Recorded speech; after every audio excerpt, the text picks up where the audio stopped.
জি ভাই, আমি হচ্ছে এবার এইচএসসি পাস করছি আর কি। তো আমার ইংলিশ নলেজটা একদম বেসিক লেভেলের। সো আমার তাহলে কি ভাইয়া মোশন গ্রাফিক্স পসিবল? আচ্ছা, আপনি কি বলতে চাচ্ছেন যে আপনি কি মোশন গ্রাফিক শিখতে পারবেন কি না, তাই তো? জি ভাইয়া, জি জি।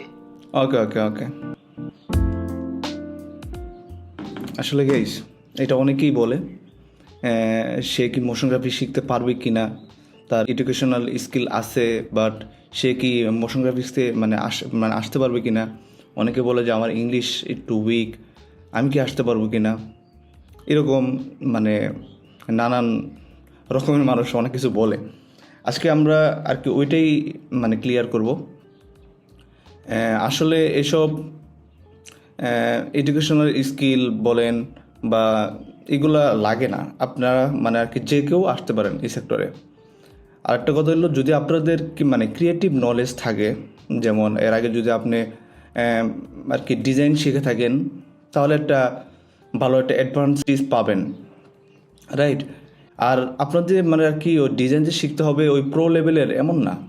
আপনারা জাস্ট যেমন, যদি আপনাকে একটা ক্লায়েন্ট একটা ডিজাইন দিয়ে বলে তুমি এটার কালারটা একটু চেঞ্জ করে দাও, ওকে, তখন যেন আপনি ওই কালারটা চেঞ্জ করে দিতে পারেন।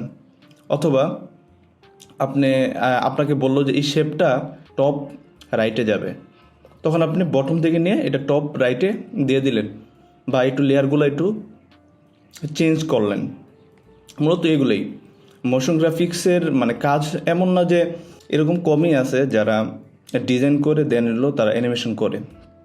আমরা মূলত একজন ডিজাইনার আমাদেরকে ডিজাইন দেন আমরা আমরা ওইটার উপর আমরা বেস করে আমরা অ্যানিমেশন করি। ওই কারণে আপনাদের ওই লেভেলের মানে ডিজাইন মানে জানা লাগবে না।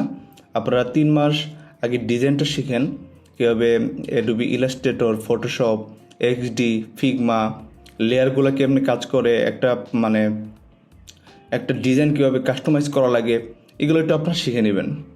That's it. আগামী পর্বে আরেকটা টপিক নিয়ে আলোচনা হবে। ততক্ষণ পর্যন্ত সবাই ভালো থাকেন, সুস্থ থাকেন। আল্লাহ হাফেজ, বাই।